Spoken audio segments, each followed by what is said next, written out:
Good morning दोस्तों। तो हम इस वीडियो में पढ़ेंगे अशोक के शिलालेख के बारे में। अशोक के जो शिलालेख है अखंड भारत से मिला है, यानी अफगानिस्तान से लेकर बांग्लादेश तक जो अखंड भारत था उससे अशोक के शिलालेख मिले। अशोक के शिलालेख कई जगहों से मिला है। तो देखिए, इससे पहले वाले हम लोगों ने अशोक के बारे में तो पढ़ लिया है। अब हम पढ़ेंगे अशोक के शिलालेख। तो देखिए, अशोक ने जितने सारे काम किए उस सभी काम को शिलालेख में लिखवा दिया है। और इस शिलालेख में लिखवाने के बाद यानी अशोक ने क्या क्या किया है सब शिलालेख में लिखा गया है। और इसमें लिखवाने के बाद अशोक का जो लास्ट शिलालेख लिखवाया, लास्ट शिलालेख में लिखवाया था कि मैंने जितने सारे शिलालेख में लिखा गया जितने काम, उस काम के अतिरिक्त और भी काम कराए हैं, जिसको अगर शिलालेख में नहीं लिखा गया है तो इसमें मेरी कोई जिम्मेदारी नहीं है, इसमें लिखने वाले की जिम्मेदारी है। यह बात अशोक ने अपनी 14वीं शिलालेख में लिखवाया था। यानी अशोक के पूरे 14 शिलालेख मिले थे। तो देखिए, हम पहले शिलालेख से देखते हैं। जो अशोक का पहला शिलालेख है, इसमें अशोक ने अहिंसा और पशु हत्या पर रोक लगा दिया, पशु हत्या पर रोक लगा दिया कि किसी को पशु हत्या नहीं करना है और अहिंसा पे बल दिया है। उसके बाद अशोक के जो दूसरे शिलालेख है, दूसरे शिलालेख में अशोक ने पशु चिकित्सा के बारे में बात किया। पशु चिकित्सा यानी देखते हैं कि उस टाइम पे जो है पशु चिकित्सा पशुओं के डॉक्टर नहीं थे उस टाइम पे, तो अशोक ने पशुओं के डॉक्टर की सुविधा दी थी। और दक्षिण भारत के बारे में लिखा गया है दूसरे शिलालेख में।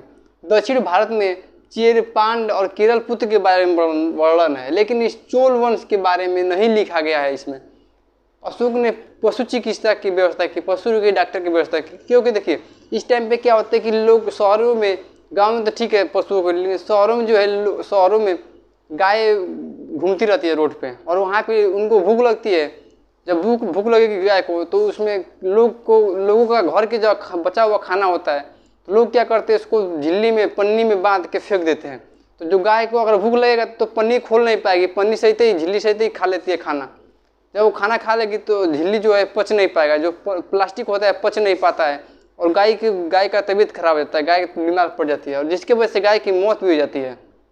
तो अशोक ने क्या किया था, उस टाइम पे पशुओं को डॉक्टर की व्यवस्था की थी।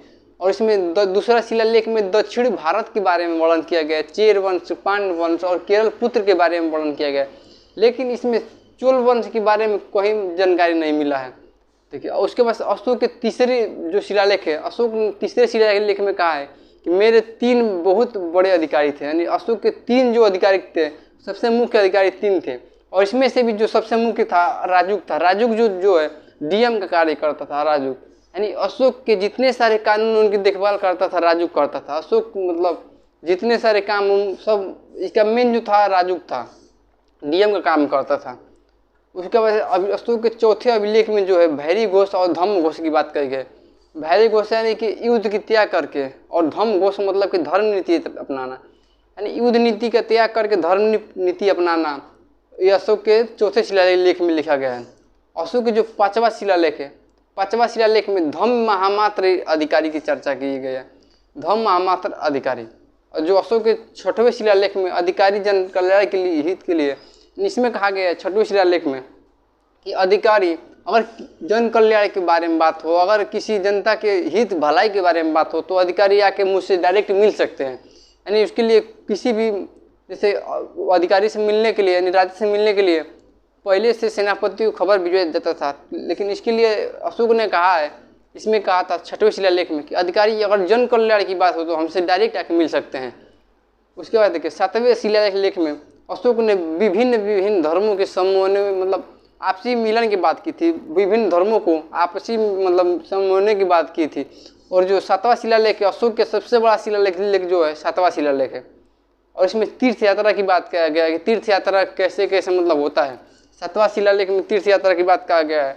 अशोक के सबसे बड़ा शिलालेख जो है 7वां शिलालेख है। और इसी शिलालेख में, 7वें शिलालेख में अशोक ने विभिन्न धर्मों के बारे में वर्णन किया है।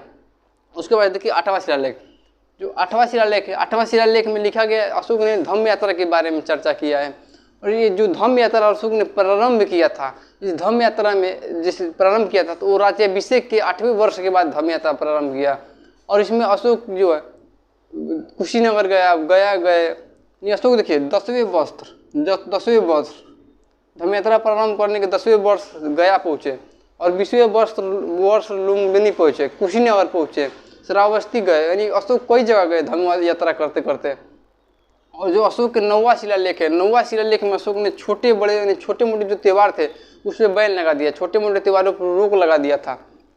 और अशोक के 10वें जो शिलालेख था, 10वां शिलालेख, 10वां शिलालेख में अशोक ने कहा कि राजा के जो अधिकारी है प्रजा हित के लिए कार्य करे, यानी राजा भी कार्य करे प्रजा हित के लिए और उसका अधिकारी भी प्रजा हित के बारे में कार्य करे, यानी लोगों को भलाई करे। अशोक का जो 11वां शिलालेख है इसमें लिखा है अशोक ने कि मेरे अधिकारी किसी भी ब्राह्मणों को न सताए, यानी मेरे अधिकारी किसी भी ब्राह्मणों को न सताए, 11वां शिलालेख में लिखा गया है। जो 12वां शिलालेख है अशोक का 12वां शिलालेख में स्त्री सुधार के लिए अशोक ने एक अधिकारी बनाया था, स्त्री महामात्र अधिकारी। जो इस अधिकारी का काम था स्त्री महामात्र अधिकारी, ये स्त्रियों की व्यवस्था को सुधार में किया, यानी इस स्त्रियों की जो व्यवस्था थी उसको सुधार करने के लिए इसने एक अधिकारी बनाया, स्त्री महामात्र अधिकारी। उसके बाद से अशोक का जो 13वां शिलालेख है इसमें कलिंग युद्ध के बारे में चर्चा है। इसमें 13वें शिलालेख से जानकारी मिलती है कि अशोक जब कलिंग युद्ध कर रहा था तो उस टाइम पे लाखों लोग मतलब घायल हो गए, हजारों लोग मर गए। उस खून खराबे को देख के अशोक का हृदय जो परिवर्तित हो गया, जो अशोक का हृदय परिवर्तित हुआ इसकी जानकारी भी अशोक के 13वें शिलालेख से ही मिलती है। और उस टाइम पे देखिए, उस टाइम पे अशोक के जो पड़ोसी देश के राजा के संबंध था, अशोक के पड़ोसी देश का राजा संबंध, उसकी भी जानकारी 13वें शिलालेख में मिलती है। और अशोक ने जो युद्ध को त्याग दिया, अपनी पत्नी कारुआकी के कहने पर युद्ध को त्याग दिया था, क्योंकि इसकी पत्नी बहुत ही समझाई, इसने तब जाके इसने अपने युद्ध को त्याग दिया और युद्ध को त्याग के धर्म नीति को अपनाया, बौद्ध धर्म को अपनाया। और बौद्ध धर्म को अपनाने की जो प्रेरणा है इसे इसके भतीजे था निग्रो से मिलती थी, और इसको बौद्ध धर्म की शिक्षा जो गुप्त ने दिया था। अशोक के जो लास्टवा शिलालेख है 14वां शिलालेख, अशोक के 14 शिलालेख में लास्ट जो शिलालेख 14वां, इसमें अशोक ने लिखा है कि मैंने जितने सारे काम किए सभी शिलालेख में लिखा गया, लेकिन जितने काम किए सभी शिलालेख में लिखा गया, लेकिन इसके अलावा भी इसके अतिरिक्त भी मैंने बहुत सारा काम किया है, बहुत सारा काम करा है। इसको अगर इसमें अभिलेख में न लिखा गया तो इसमें मेरी कोई जिम्मेदारी नहीं है, इसमें लिखने वाले की जिम्मेदारी बनती है। देखिए अशोक ने 14 शिलालेख लिखवाया, अपने लास्ट शिलालेख में लिखवा दिया था कि मेरी इसके अतिरिक्त भी कोई काम कराया था अशोक, उसको शिलालेख में न लिखा गया तो अशोक की कोई जिम्मेदारी नहीं होगी, इसने लास्टवा शिलालेख 14वां शिलालेख में लिखवाया था। आई होप दोस्तों कि आप लोगों को शिलालेख समझ में आ गया होगा। अब हम मिलेंगे नेक्स्ट क्लास में और पढ़ेंगे अशोक के शिलालेख कहाँ कहाँ से मिले थे।